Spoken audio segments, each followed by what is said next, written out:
बात 31 अक्टूबर 1984 की है। कोलकाता से दिल्ली जाने वाले इंडियन एयरलाइंस के बोइंग 737 विमान पर राजीव गांधी, प्रणब मुखर्जी, शीला दीक्षित, उमाशंकर दीक्षित, बलराम झाकड़, लोकसभा के सेक्रेटरी जनरल सुभाष कश्यप और ABA गनी खां चौधरी सवार थे। 2:30 बजे राजीव गांधी ने विमान के कॉकपिट से बाहर निकलकर घोषणा की कि इंदिरा गांधी ने दम तोड़ दिया है।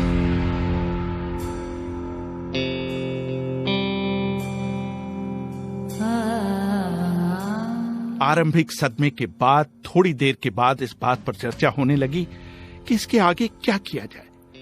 प्रणब मुखर्जी ने अपनी बात रखते हुए कहा कि नेहरू के जमाने से ऐसी परिस्थिति में अंतरिम प्रधानमंत्री को शपथ दिलाए जाने की परंपरा रही है। नेहरू के देहावसान के बाद कैबिनेट में सबसे वरिष्ठ मंत्री गुलजारी लाल नंदा को अंतरिम प्रधानमंत्री के रूप में चुना गया था। जाने माने पत्रकार रशीद किदवाई अपनी किताब 24 अकबर रोड में लिखते हैं, एक ब्यौरा यह है कि इंदिरा गांधी की मौत से दुखी होकर प्रणब मुखर्जी विमान के टॉयलेट में जाकर रोने लगे। उनकी आंखें लाल हो गई, इसलिए वो विमान के पिछले हिस्से में जाकर बैठ गए। लेकिन कांग्रेस में उनके विरोधियों ने उनके इस हाव भाव को राजीव गांधी के खिलाफ षड्यंत्र करने के सबूत के तौर पर पेश किया। दूसरा ब्यौरा यह है कि जब राजीव गांधी ने प्रधानमंत्री के देहांत के बाद होने वाली प्रक्रिया के बारे में उनसे पूछा तो प्रणब ने वरिष्ठता पर कुछ ज्यादा ही जोर दिया, जिसका बाद में उनकी प्रधानमंत्री पद पर बैठने की इच्छा के तौर पर इस्तेमाल किया गया। हालांकि इंदिरा गांधी के प्रधान सचिव रहे PC अलेक्जेंडर ने अपनी आत्मकथा through the corridors of power and Insiders story में साफ साफ लिखा कि जैसे ही राजीव गांधी को प्रधानमंत्री पद की शपथ दिलाने की बात आई, प्रणब पहले व्यक्ति थे जिन्होंने उसका जोरदार समर्थन किया। लेकिन तब तक नुकसान हो चुका था। चुनाव जीतने के बाद जब राजीव गांधी ने अपना मंत्रिमंडल बनाया तो न तो उसमें और न ही कांग्रेस कार्य समिति में प्रणब मुखर्जी को कोई जगह दी गई। उन्हें 1986 में पार्टी से बाहर जाकर एक अलग पार्टी राष्ट्रीय समाजवादी कांग्रेस बनानी पड़ी। प्रणब मुखर्जी ने दूसरी बार प्रधानमंत्री बनने की बस तब मिस की जब सोनिया गांधी ने खुद प्रधानमंत्री का पद ठुकराने के बाद पार्टी में नंबर 2 प्रणब मुखर्जी के स्थान पर राज्यसभा में कांग्रेस के नेता मनमोहन सिंह को प्रधानमंत्री पद के लिए चुना। ये वही मनमोहन सिंह थे जिनका इंदिरा गांधी के शासनकाल में भारतीय रिजर्व बैंक के गवर्नर के पद का नियुक्ति पत्र प्रणब मुखर्जी ने वित्त मंत्री के तौर पर साइन किया था। प्रणब मुखर्जी ने एक जमाने में उनके अंडर काम करने वाले मनमोहन सिंह को प्रधानमंत्री बनाए जाने का कभी सार्वजनिक तौर पर विरोध नहीं किया। उन्हें अपनी कुछ कमजोरियों का एहसास था। मसलन एक जगह उन्होंने कहा कि उन्होंने अपने राजनीतिक करियर का बहुत बड़ा हिस्सा राज्यसभा में बिताया था। हिंदी बोलने में उन्हें दिक्कत होती थी और अपने गृह राज्य में वो कांग्रेस को कभी जितवा नहीं पाए थे। बाद में उन्होंने कुछ अपने नजदीकियों के साथ मजाक किया, प्रधानमंत्री तो आते जाते रहेंगे, लेकिन मैं हमेशा PM ही रहूंगा। PM का मतलब प्रणब मुखर्जी। प्रणब ने अपने लगभग 50 वर्षों के राजनीतिक जीवन में प्रधानमंत्री को छोड़कर हर महत्वपूर्ण पद पर काम किया। प्रणब के बौद्धिक स्तर और उनकी योग्यता को देखते हुए इंदिरा गांधी ने लिखित आदेश जारी करवा दिया था कि उनकी अनुपस्थिति में मंत्रिमंडल की बैठक की अध्यक्षता प्रणब मुखर्जी करेंगे। मशहूर पत्रकार सुनंदा के दत्ता रे कहते हैं, इसके पीछे शायद ये वजह थी कि प्रणब मुखर्जी का पहले से कोई राजनीतिक बेस नहीं था। उन्होंने अपना पहला लोकसभा चुनाव 2004 में जाकर जीता था और वो उनके लिए कभी राजनीतिक खतरा नहीं हो सकते थे और न ही उनके मन में ये बात कभी आई ही। लेकिन जिन लोगों को उनका ऊपर उठना रास नहीं आया और जिनमें खुद आत्मविश्वास की कमी थी, उन्होंने पहला मौका पाते ही मुखर्जी को दरकिनार करवाने में कोई कसर नहीं रख छोड़ी। हालांकि 2 साल बाद 1989 में उनका राजीव गांधी से पैचअप हो गया, लेकिन 1995 में जाकर नरसिम्हा राव ने उन्हें विदेश मंत्री के तौर पर साउथ ब्लॉक का इंचार्ज बनाया।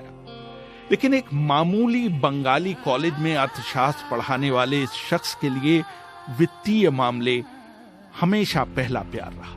यूरो मनी पत्रिका ने उन्हें दुनिया के बेहतरीन वित्त मंत्रियों में से एक माना। उन्होंने अंतर्राष्ट्रीय मुद्रा कोष से भारत के लिए सबसे बड़े ऋण के लिए बातचीत की, लेकिन उनको सबसे बड़ी शाबाशी तब मिली जब उन्होंने ऋण के 1/3 हिस्से का बिना इस्तेमाल करते हुए IMF को वापस लौटा दिया।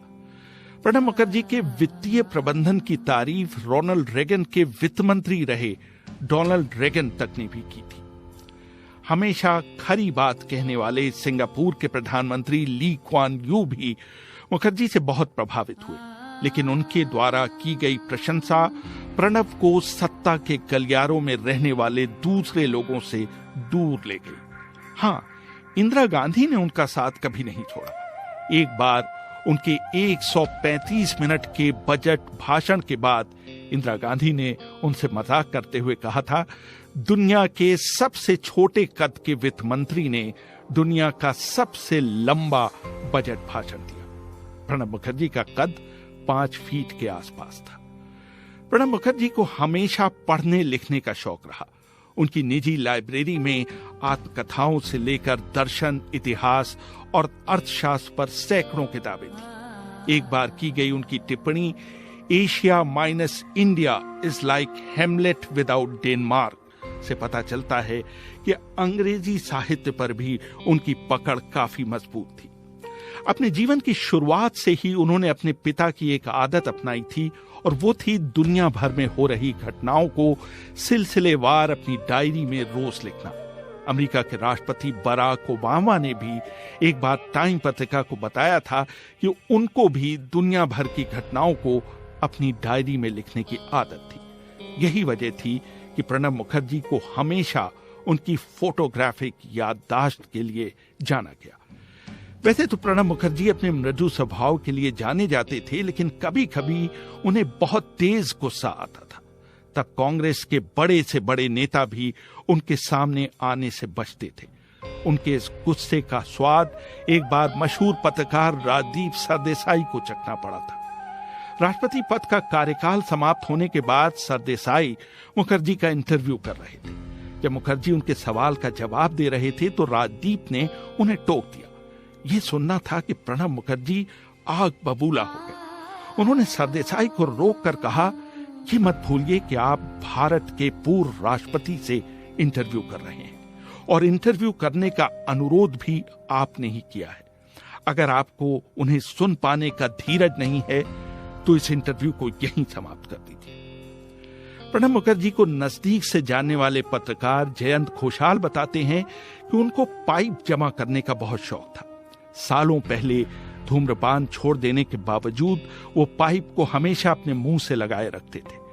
पाइप की टिप को अपने होठों के अंदर दबाकर उन्हें पाइप पीने का एहसास होता था, जबकि उसके अंदर जरा भी तंबाकू नहीं होती थी। उनको सबसे पहले कांग्रेस अध्यक्ष देवकांत बरुआ ने एक पाइप उपहार में दिया था। उनके पास विदेशी शासनाध्यक्षों और मंत्रियों द्वारा तोहफे में दिए गए करीब 500 पाइपों का संग्रह था। बाद में उन्होंने पाइपों के अपने संग्रह को राष्ट्रपति भवन के म्यूजियम को दे दिया था। अंग्रेजी भाषा पर उनकी पकड़, उनकी लेखन क्षमता, गजब की याददाश्त, राष्ट्रीय और अंतर्राष्ट्रीय मामलों की बारीक पकड़ और संसदीय कार्यप्रणाली पर महारत ने उन्हें मंत्रिमंडल और पार्टी के लिए अपरिहार्य सा बना दिया था। जब भी मंत्रिमंडल के सामने कोई जटिल या विवादपूर्ण मुद्दा आता, उसे सुलझाने के लिए हमेशा प्रणब मुखर्जी को बुलाया जाता। मंत्री रहते हुए भी कांग्रेस के विभिन्न प्रस्तावों को ड्राफ्ट करने के लिए प्रणब मुखर्जी को ही तलब किया जाता था। मनमोहन मंत्रिमंडल में वो शुरू से नंबर 2 थे और 50 से अधिक मंत्रिमंडलीय समितियों के प्रमुख थे। वर्ष 2012 में कांग्रेस पार्टी ने उन्हें राष्ट्रपति पद के लिए अपना उम्मीदवार बनाया। हालांकि राजनीतिक टीकाकारों का मानना था कि शुरू में इस पद के लिए सोनिया गांधी की पहली पसंद उपराष्ट्रपति हामिद अंसारी थे। प्रणब को इस पद के लिए न सोचे जाने के दो कारण थे। एक तो ये कि सरकार के नट और बोल्टों को कसने की जिम्मेदारी अभी भी प्रणब के पास थी, और दूसरे, सोनिया गांधी को उनकी वफादारी पर अब भी विश्वास नहीं था। जून 2012 को सोनिया गांधी ने प्रणब मुखर्जी को मिलने के लिए बुलाया। प्रणब मुखर्जी ने अपनी आत्मकथा द कोएलिशन ईयर्स में लिखा, सोनिया ने मुझसे कहा कि आप इस पद के लिए सबसे योग्य व्यक्ति हैं, लेकिन आपको यह भी नहीं भूलना चाहिए कि सरकार चलाने में भी आपकी महत्वपूर्ण भूमिका है। क्या आप अपना कोई विकल्प सुझा सकते हैं? पता नहीं मुझे क्यों ऐसा लगा कि वो शायद मनमोहन सिंह को राष्ट्रपति और मुझे प्रधानमंत्री बनाने के बारे में सोच रही हैं। अगले दिन ममता बनर्जी उनसे मिली और उन्होंने शाम को ऐलान कर दिया कि उनके राष्ट्रपति पद के उम्मीदवार क्रम से कलाम, मनमोहन सिंह और सोमनाथ चैटर्जी हैं। इस ऐलान के बाद ही सोनिया ने मुझे राष्ट्रपति बनाने का मन बनाया। अगले दिन कांग्रेस कोर कमेटी की बैठक के बाद मनमोहन सिंह ने मुझे सूचित किया कि पार्टी ने मुझे राष्ट्रपति पद के लिए अपना उम्मीदवार बनाया है। उनके राष्ट्रपति के कार्यकाल में सरकार और विपक्ष दोनों कभी उनसे खुश दिखे तो कभी नाराज। सत्ता पक्ष से उन्होंने कई अध्यादेश जारी करने की प्रवृत्ति पर अपनी नाखुशी तो जाहिर की, लेकिन कभी उन्हें लौटाया नहीं। उन्होंने भीड़ द्वारा जबरदस्ती मारे जाने और असहिष्णुता के खिलाफ अपने विचार भी खुलकर रखे। एक से अधिक मौकों पर उन्होंने नेहरू और इंदिरा काल की जमकर तारीफ की। वहीं उत्तराखंड और अरुणाचल प्रदेश में राष्ट्रपति शासन लगाने के विपक्ष के विरोध को उन्होंने बहुत अधिक तवज्जो नहीं दी। उन्होंने नोटबंदी का समर्थन किया और संसद की कार्रवाई अवरुद्ध करने की विपक्ष की रणनीति को बढ़ावा नहीं दिया। उन्होंने अजमल कसाब, अफजल गुरु और याकूब मेमन समेत 30 दया याचिकाओं को खारिज किया। उन्होंने राज्य सरकारों के 2 बिलों, गुजरात के आतंकवाद विरोधी बिल और दिल्ली सरकार के लाभ के पद बिल को मंजूरी नहीं दी। अपने पूरे कार्यकाल के दौरान वो किसी विवाद में नहीं पड़े और सत्ता पक्ष और विपक्ष दोनों का सम्मान पाने में सफल रहे। उन्होंने राष्ट्रपति भवन को जनता के लिए खोला और कई लोगों को वहां रहने के लिए आमंत्रित किया। वो कॉपी बुक राष्ट्रपति थे। वो न तो रबर स्टैंप राष्ट्रपति बने और न ही कलाम की तरह जनता के राष्ट्रपति। प्रधानमंत्री नरेंद्र मोदी ने उनका हाथ थामे रहने और उनका मार्गदर्शन के लिए सार्वजनिक रूप से उनकी तारीफ की और 2017 में उन्हें भारत रत्न से सम्मानित किया। जून 2018 में वो राष्ट्रीय स्वयंसेवक संघ के बुलावे पर उसके मुख्यालय नागपुर गए। जहां बीजेपी के हलकों में उनकी तारीफ हुई, वहीं कांग्रेस को उनका ये कदम नागवार गुजरा। उन्होंने आरएसएस के संस्थापक केशव हेडगेवार की तारीफ की, लेकिन साथ ही नागपुर में आरएसएस के मंच से कहा कि देश की राजनीति में नफरत और असहनशीलता के लिए कोई जगह नहीं है। रेहान फजल, BBC, दिल्ली।